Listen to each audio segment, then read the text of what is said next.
Hi, I'm KK, and today I want to tell you why I've already broken up with the Samsung Galaxy S21. Yes, today, the day that I have been looking forward to for at least 3 months. I believed that this next phone, this flagship phone, was going to be the answer to a lot of my needs and concerns and questions as a tech lover and especially as an Android user. And for me, this phone really didn't hit the mark. So I just want to give you a couple very practical, very pragmatic reasons why you may not choose the Samsung Galaxy S21.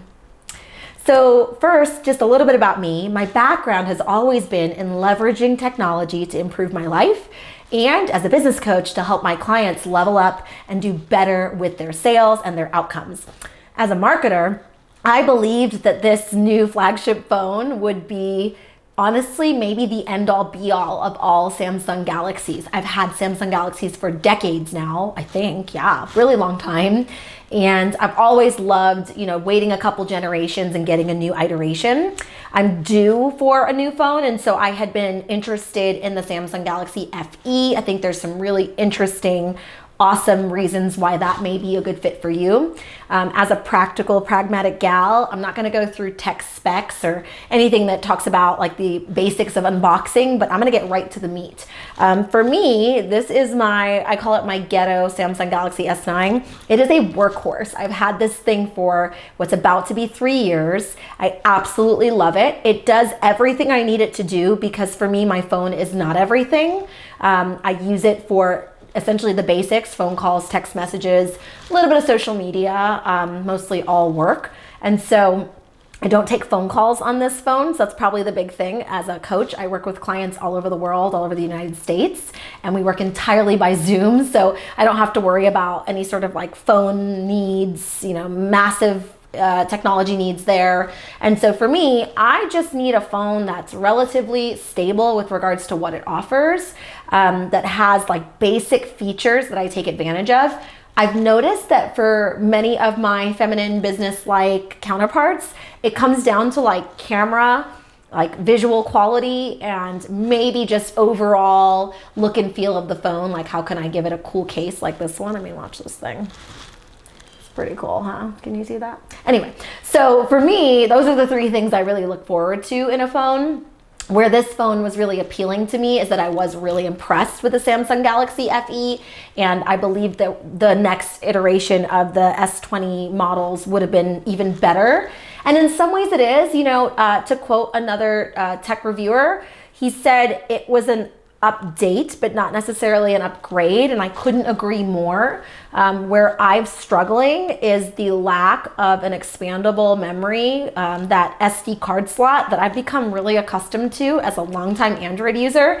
I make fun of Mac users all the time and Apple lovers all the time because I believe their phones are subpar and they're paying mostly for marketing and hype, and I'm not into that. But I gotta tell you, I'm really stuck with this Galaxy S21 because I was all bought in on the pre-order list, ready to go today. And I luckily stumbled across the fact that it did not have this expandable memory, which means you're stuck with what you get. And for me, that's a deal breaker. That's a chance for me to make a different decision versus to try to make it work, because it is probably the single important use that I have for a phone is like when I snap a picture of my husband or my dog or my family and friends. I don't want to have to keep like updating it and wondering if it's synced to storage in the cloud. And although I'm a big believer in using cloud storage, that's also changing per Google in the next couple of months. So I use the Google Unlimited Photos syncing option that they have now, where if you automatically back it up in high resolution, you have unlimited backup function in the phone. Well, that's going away, I believe, in June. And so practically, I'm either going to need to add more space to my phone or manage my data or manage my storage a little bit differently. And that already drives me crazy, even with an expandable drive now. So imagine when that gets taken away. Yeah, it's not for me. All the other things that I saw about the product seemed pretty on par with those other 2 aspects that I think are important, right? It's functional, it's pretty, there's some cool visual options, right? There's some cool cases and really pretty, just standard phone colors. But I gotta tell you, like not needing the camera function anymore because I use a professional camera to shoot like these videos, it really left me going, well, that was the thing that I would have needed from it, not because I use my phone for important pictures and videos, but I use it for like 8,000 pictures and videos a month of my dog. Adorable. So I think this is where being a practical, pragmatic, a bit more feminine skewed tech reviewer, I'm gonna give it to you straight. Like if you in any way care about the functionality of this phone, I'm gonna tell you to pause.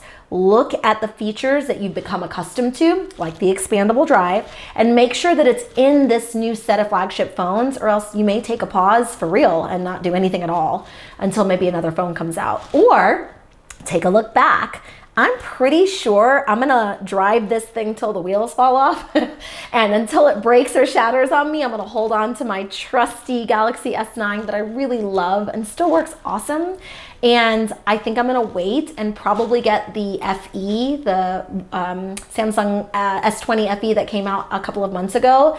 It does have the expandable drive. I actually looked that up to make sure, and it seems to fit all of my basic needs since the camera function scale back is not that big of a deal for me.